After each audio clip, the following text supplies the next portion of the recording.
انسان جسم اور روح سے مرکب ہے۔ انسان کے اندر یہ انسان جو ہے نا دو چیزوں سے مرکب ہے، ایک انسان کا جسم ہے، ایک انسان کی روح ہے۔ چونکہ جسم ثقیل اور کثیف ہے، اس لیے جسم کی فطرتی رسائی صرف عالم شہود تک محدود ہے۔ مطلب کہ یہ جو ہمارا جسم ہے اس کے اندر وزن ہے، ثقل ہے، کثافت ہے، ہم اسی دنیا تک ہی رہ سکتا ہے یہ جسم، ہمارا یہ جسم جو ہے نا اسی دنیا تک محدود رہ سکتا ہے، اس سے اوپر کی دنیا تک نہیں جا سکتا۔ لہٰذا یہ صرف اور صرف عالم شہود تک محدود اور مقید ہے، جبکہ روح لطیف اور خفیف ہے، اس لیے روحانی پرواز کسی بھی مکان و جہت کی قید و بند سے بے نیاز ہے۔ ہماری جو روح ہے وہ کہیں بھی سفر کر سکتی ہے، ہماری روح کے لیے کوئی قید و بند، کوئی حد نہیں ہے۔ چونکہ خواب کا جو تعلق ہے وہ روح سے ہے، اس لیے انسان نیند کی حالت میں اپنے خواب میں وہاں تک کی سیر و سیاحت کر لیتا ہے جہاں جاگتے ہوئے اس کا وہم و گمان بھی نہیں جاتا۔ لیکن ہر انسان کا دیکھا ہوا خواب ایک جیسا نہیں ہوتا، بلکہ کسی بھی خواب کے سچا یا جھوٹا ہونے کا اعتبار خواب دیکھنے والے کی روحانی کیفیت اور حالت پر منحصر ہوتا ہے۔ انبیاء کرام کے تمام خواب وحی کی طرح بالیقین سچے ہوتے ہیں، شیطانی وساوس سے پاک اور واجب الاتباع ہوتے ہیں۔ اسی لیے حضرت ابراہیم علیہ السلام نے خواب کی بنیاد پر ہی حضرت اسماعیل علیہ السلام کے گلے پر چھری چلا دی۔ بھئی صرف ایک خواب کی بنیاد پر اتنا بڑا اقدام کہ اپنے بیٹے کے گلے پر کیوں؟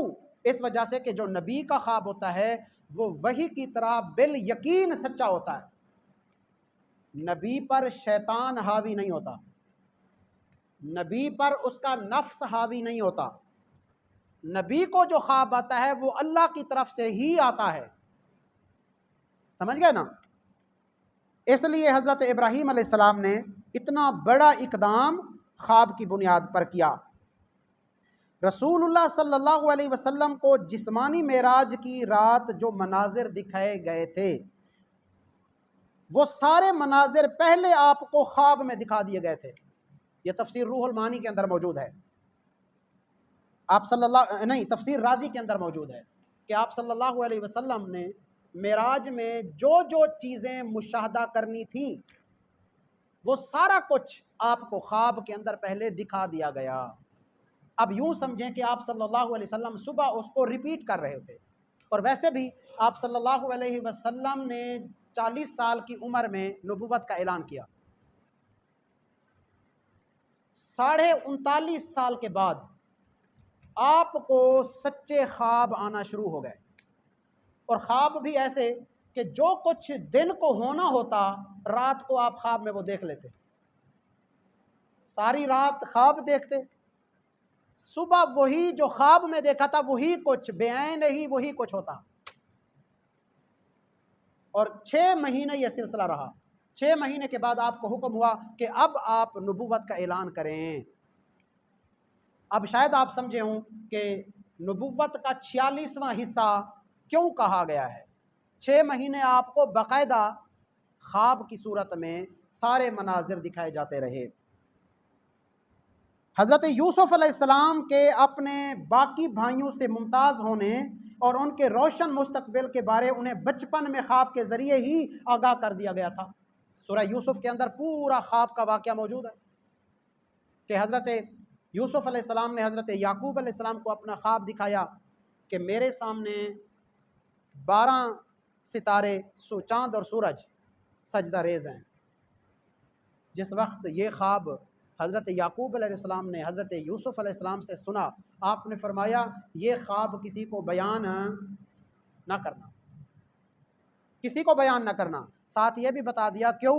اس وجہ سے کہ شیطان بڑا دشمن ہے، کیونکہ اگر تم نے یہ خواب سنا دیا تو تمہارے جو بھائی ہیں وہ سمجھ جائیں گے، کیونکہ انہوں نے بھی نبوت کے گھرانے سے پرورش پائی ہوئی تھی، تعلیمات لی ہوئی تھی، تو وہ سمجھ جائیں گے کہ تمہارا مرتبہ ان سے زیادہ ہے، اور پھر وہ حسد کا شکار ہو جائیں گے، اس لیے یہ خواب کسی کو نہ سنانا۔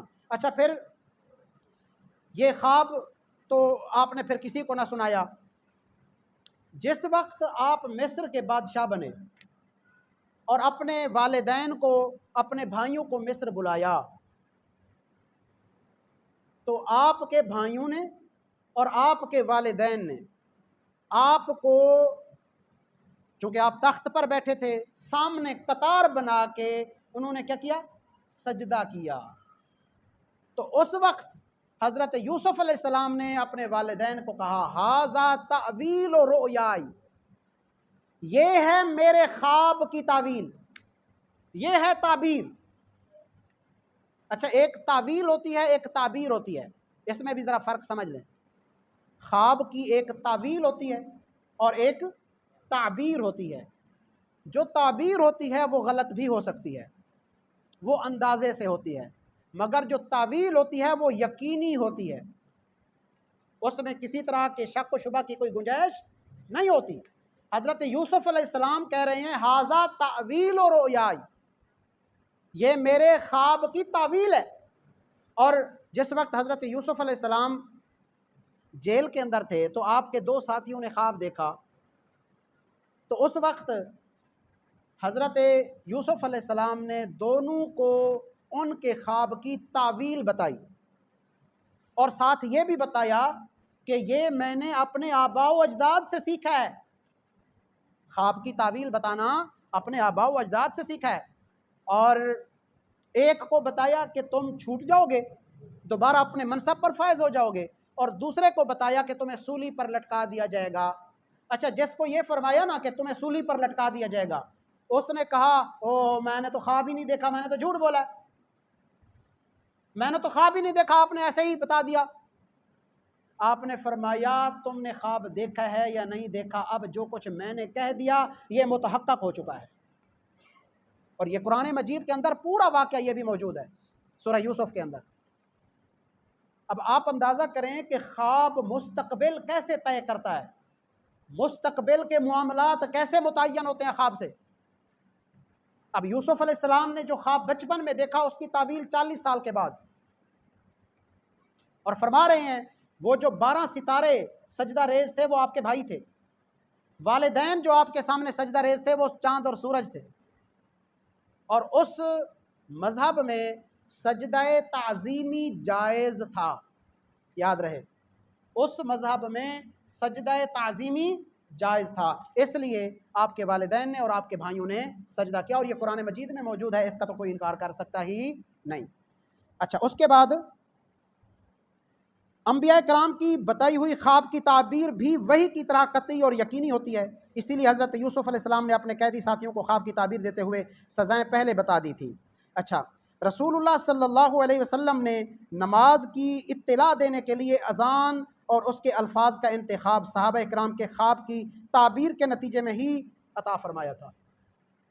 بھائی، یہ جو اذان ہم دیتے ہیں 5 نمازوں کی، اصل میں جس وقت آپ صلی اللہ علیہ وسلم معراج سے واپس آئے، آپ کی امت پر نماز فرض ہو چکی تھی۔ اب مسئلہ یہ پیدا ہوا کہ لوگوں کو ہر نماز کی اطلاع کیسے دی جائے۔ صحابہ کرام نے اپنی اپنی آراء دی، بعض نے کہا کہ جی ہم ناقوس بجا دیں گے، جس سے آواز پیدا ہوگی اور لوگوں کو پتہ چل جائے گا کہ نماز کا وقت ہو گیا ہے۔ کہا گیا نہیں نہیں، یہ یہودیوں کی علامت ہے۔ بعض نے کہا کہ جی ہم آگ جلا دیا کریں گے، آپ نے اس کو بھی ناپسند فرمایا۔ اب اسی کشمکش میں سارے صحابہ اٹھ کے چلے گئے، کوئی فیصلہ نہ ہو پایا۔ صبح کو حضرت سیدنا عمر فاروق رضی اللہ تعالیٰ عنہ حضور کی خدمت میں حاضر ہوئے اور عرض کی، یا رسول اللہ، میں نے خواب دیکھا ہے کہ ہم نماز کی اطلاع یہ کلمات کہہ کے، یہ جو اذان کے کلمات ہیں نا، یہ کلمات کہہ کے اونچی اونچی آواز میں لوگوں کو نماز کے لیے بلا رہے ہیں۔ ابھی حضرت عمر فاروق رضی اللہ تعالیٰ عنہ یہ خواب سنا کے بیٹھے ہی تھے تو حضرت زید رضی اللہ تعالیٰ عنہ آ گئے۔ انہوں نے عرض کی، حضور میں نے یہ خواب دیکھا، ایک فرشتہ آیا، اس نے کہا تم پریشان ہو نا کہ لوگوں کو کیسے نماز کے لیے بلایا جائے؟ میں نے کہا ہاں پریشان تو ہیں، ہم سے تو کوئی فیصلہ نہیں ہو رہا۔ انہوں نے کہا پھر کلمات میں سکھاتا ہوں۔ انہوں نے پھر اذان دے کے مجھے دکھائی، حضور یہ کلمات تھے، ابھی حضرت عمر فاروق نے بھی سنا دیے تھے وہی کلمات حضرت زید نے بھی سنا دیے تھے۔ تو میرے آقا علیہ الصلوۃ والسلام نے یہ فیصلہ کر دیا کہ آج کے بعد ہر نماز کے لیے یہ کلمات اونچی آواز سے کہہ کے مسلمانوں کو اطلاع دی جائے گی کہ نماز کا وقت ہو گیا ہے۔ اب آپ کی 5 وقتہ نماز کے لیے اذان کا جو انتخاب ہے، اس کا جو فیصلہ ہے وہ خواب کی بنیاد پر ہے۔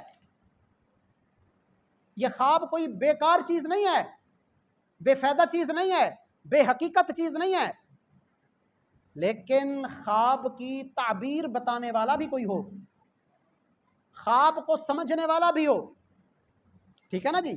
ہر ایرے غیرے کو خواب نہ سنائیں۔ اچھا یہ پڑھ کے اب سنانے کا شاید ٹائم نہیں ہے، یہ اس میں حضرت شاہ ولی اللہ محدث دہلوی رحمۃ اللہ علیہ، یہ یوں سمجھیں کہ آپ کے خوابوں کا نچوڑ بتا رہا ہوں، توجہ سے سنیں۔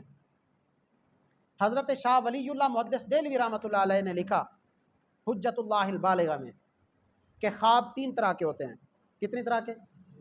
3 طرح کے۔ خواب کی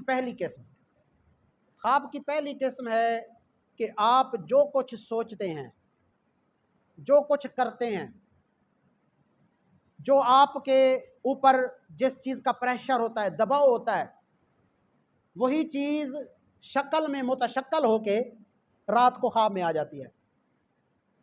لہٰذا ایسے خوابوں کی کوئی حیثیت اور حقیقت، مثلا آپ آفس میں ہیں، بڑا مشکل ورک کر رہے ہیں، رات دن اسی کام کی ٹینشن میں ہیں، تو اب جناب آپ خواب دیکھ رہے ہیں، تو خواب میں آپ جناب آفس میں ہیں، آفس کے کام کر رہے ہیں، بوس سے مل رہے ہیں، دوستوں سے مل رہے ہیں، وہ کوئی بات کر دیتے ہیں، یا وہ آپ کو نوکری سے نکال دیتے ہیں، یا وہ آپ کو جناب وہ زیادہ تنخواہ دے دیتے ہیں، ٹھیک ہے نا جی، بونس دے دیتے ہیں، یا کوئی اور چیز آپ کو نظر آ جاتی ہے، تو بھائی اس خواب کی کوئی حقیقت، یہ خواب آپ کی ذہنی اختراع ہے، یہ آپ کے وسوسے ہیں، یہ آپ کے اوپر وہ نفسیاتی پریشر ہے، اس خواب کی کوئی حقیقت اور حیثیت نہیں ہے۔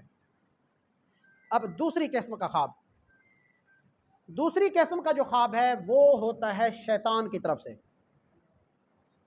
شیطانی خواب۔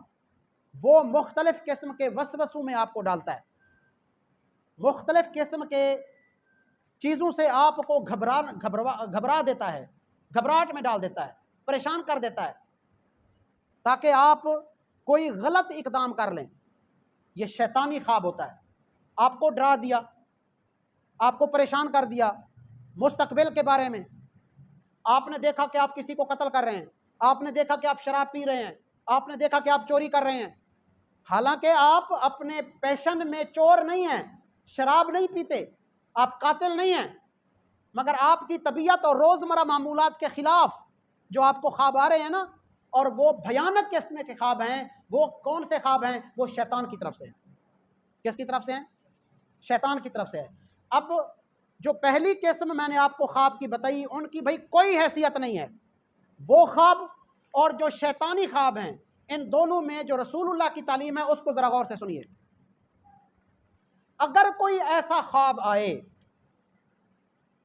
جو نفسیاتی پریشر کا ہو یا شیطانی وساوس کا ہو، تو اس میں آپ نے کرنا کیا ہے؟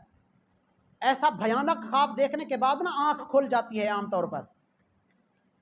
جب آنکھ کھلے اس خواب کے بعد، آپ نے اپنی بائیں جانب 3 بار تھتکارنا ہے، یعنی تھوکنے والی کیفیت پیدا کرنی ہے۔ تھو اس میں تھوک نہ ہو، تھو کرنا ہے 3 دفعہ اپنی بائیں جانب، جہاں بھی آپ سوئے ہوئے ہیں اپنی بائیں جانب آپ نے تھتکارنا ہے 3 دفعہ، اور 3 دفعہ آپ نے پڑھنا ہے اعوذ باللہ من الشیطان الرجیم، اعوذ باللہ من الشیطان الرجیم، اعوذ باللہ من الشیطان الرجیم۔ اور جس پہلو پر آپ تھے اور آپ کو خواب آیا تھا، پہلو بدل کے سو جائیں۔ اب اس شیطانی خواب کا جو اثر ہے وہ ختم ہو جائے گا۔ تعلیم سمجھ گئے؟ یہ ہے طریقہ۔ اب اس خواب کا کوئی آپ کے اوپر اثر نہیں ہوگا۔ اچھا وہ خواب کسی کو سنانا بھی نہیں ہے۔ صحیح حدیث ہے، آپ صلی اللہ علیہ وسلم نے ارشاد فرمایا جب تک خواب دیکھنے والا کسی کو بتاتا نہیں ہے تب تک وہ خواب پرندے کے پنجے میں لٹکا رہتا ہے، یعنی وہ متحقق نہیں ہوتا، پرندے کے پنجے میں رہتا ہے۔ جب وہ کسی کو سنا دیتا ہے تو پھر وہ پرندے کے پنجے سے نکل جاتا ہے اور متحقق ہو جاتا ہے۔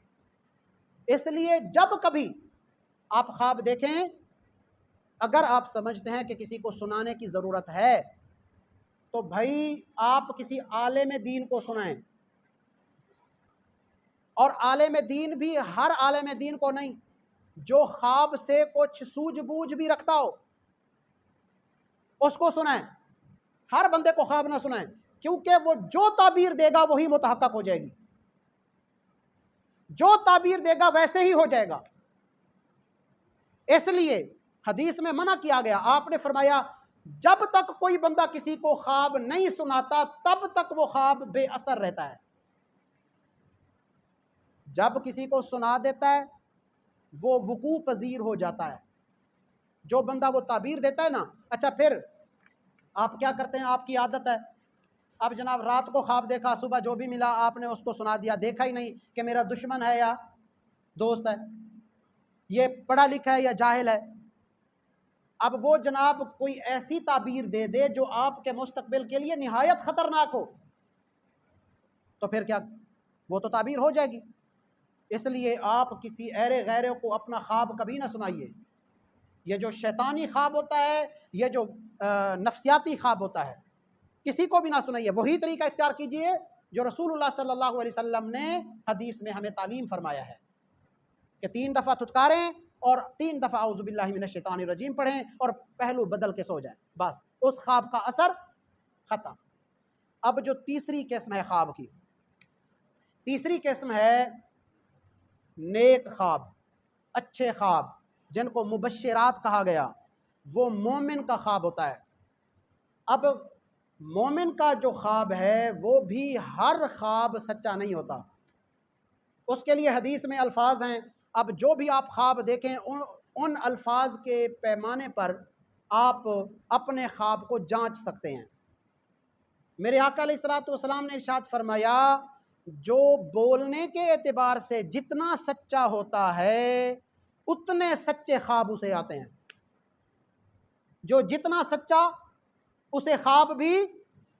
اب سارا دن بولتے رہیں جھوٹ، مومن تو بھئی ہم سب ہیں، ٹھیک ہے نا جی، اس پر تو کسی کو بھی کوئی کلیم نہیں ہے، ٹھیک ہے نا جی۔ مومن تو ہم اپنے من میں بھی ہیں اور دوسرے کی زبان سے بھی یہی سننا چاہتے ہیں، بے شک ہمارے کردار جو مرضی ہوں، مومن تو ہیں۔ تو اب مومن کا خواب تو سچا ہوتا ہے، اب کتنا سچا ہوتا ہے اس کا فیصلہ آپ کا ضمیر کرے گا، آپ خود کتنے سچے ہیں۔ تھوڑے سے فائدے کے لیے آپ جھوٹ بول دیتے ہیں، ہاں جی۔ اب عورتوں میں اور مردوں میں زیادہ فرق نہیں رہا، پہلے صرف عورتیں ہی غیبت کرتی تھیں، ادھر ادھر کی باتیں کرتی تھیں اور بیٹھتی تھی تو اس کی بات اس کی بات اس کی بات، ہاں جی۔ اب مردوں میں بھی یہی حال ہے، اب مردوں اور عورتوں میں کوئی زیادہ فرق نہیں ہے، یہ بھی غیبتیں کریں گے، جھوٹ بولیں گے، غلط باتیں کسی کی طرف منسوب کریں گے، اور رات کو جب خواب دیکھتے ہیں تو صبح کو اٹھ کے جناب کہتے ہیں جی مومن کا خواب ہے جی سچا ہوگا۔ او بھائی کوئی سچا نہیں ہے، آپ جب اتنے جھوٹ بولتے ہیں تو خواب سچا کہاں سے آئے گا؟ بات سمجھ گئے ہیں نا؟ اچھا، جس بندے کے اندر جس قدر ایمان ہے اور جس قدر اس کی زبان پہ سچائی ہے اس کو اتنا سچا خواب آئے گا۔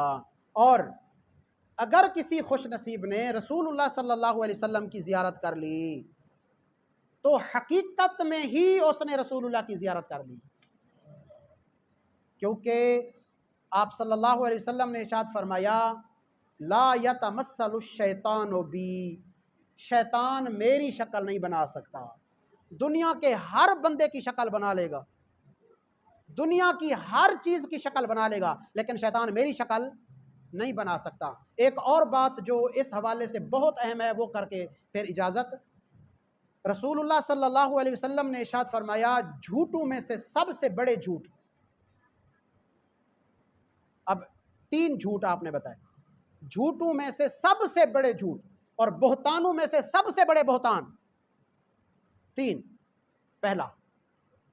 پہلا یہ کہ کوئی بندہ اپنی نسبت اپنے باپ کے علاوہ کسی اور کی طرف کر دے، یہ جھوٹوں میں سے سب سے بڑا جھوٹ ہے۔